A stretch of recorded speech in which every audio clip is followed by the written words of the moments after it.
নামাজ হজ যাকাতকেই ইসলাম মনে করি, অথচ আল্লাহর নবী বলছে নামাজ হজ যাকাত এগুলো ইসলামের খুঁটি, কিন্তু সবথেকে ইসলামের বুনিয়াদ, ইসলামের ফাঁদ, ইসলামের সর্বোচ্চ সেরা হচ্ছে জিহাদ। এই জিহাদের জন্য আপনাকে একটা সংকল্প থাকতে হবে। আমরা বিগত 15-16 বছরে এই শব্দটাকে হিরো করতে করতে করতে করতে এই শব্দটাকে মনে হয় যেন আমরা গালিতে পরিণত করে ফেলেছি। যারা এগুলো উচ্চারণ করবে তাদেরকে জঙ্গিবাদী বলে, তাদেরকে বিভিন্ন আখ্যা দিয়ে ব্যাখ্যা করে তাদেরকে দমানোর চেষ্টা করা হয়েছে। এর মধ্যে এই জনগণ আমি বলতে চাই আল্লাহর নবীর সেই ইতিহাস এখানে আপনি খেয়াল করেন। আল্লাহর নবী বললেন মাথা যে ব্যক্তি মৃত্যুবরণ করেছে ওয়ালাম ইয়াকসু, কোনদিন যুদ্ধে অংশগ্রহণ করে নাই। আরে যুদ্ধে অংশগ্রহণ করে নাই তো করে নাই, ওয়ালাম ইউহাদ্দিস আন নাফসিহি বিহি, এই যুদ্ধের ব্যাপারে মনে কখনো সংকল্প করে নাই যে আল্লাহ তোমার পথে প্রয়োজনে আমরা যুদ্ধ করতে রাজি আছি, এরকম যারা সংকল্প করে নাই।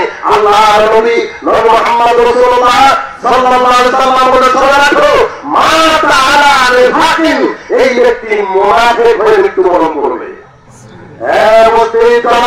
তাই আপনার হাজার জনতার সামনে আমি জিজ্ঞাসা করতে চাই, যদি অবশ্যই আল্লাহর দ্বীন কায়েমের জন্য কাফের মুশরিক বেঈমানদের সাথে কোনো যুদ্ধে লিপ্ত হতে হয়, তাহলে কারা আমরা এই যুদ্ধে অংশগ্রহণ করতে রাজি আছি?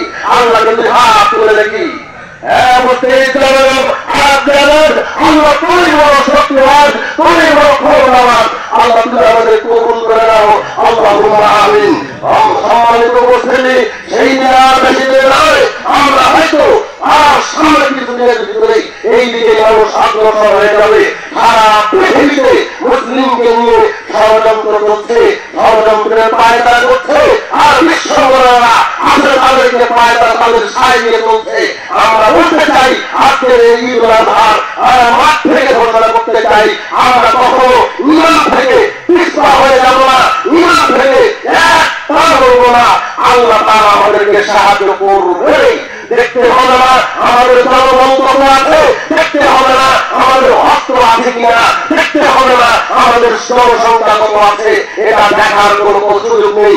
আল্লাহ সুবহানাহু ওয়া তাআলা বলেন ওয়া কানা হাক্কান আলাইনা নাসরুল মুমিনিন, দেখো যদি মুমিন হতে পারো, যদি আসলেই তোমরা ঈমানের পরিচয় দিতে পারো, তাহলে ওই মুমিনদেরকে সাহায্য করা আমি আল্লাহ সুবহানাহু ওয়া তাআলার ওয়াজিব হয়ে যায়। তাহলে আমরা ঈমানের বলে বলিয়া হয়ে গেলে সাহায্য আসবে আকাশ থেকে, আমরা ঈমানের বলে বলিয়া হলে সাহায্য আসবে ফেরেশতাদের মাধ্যমে।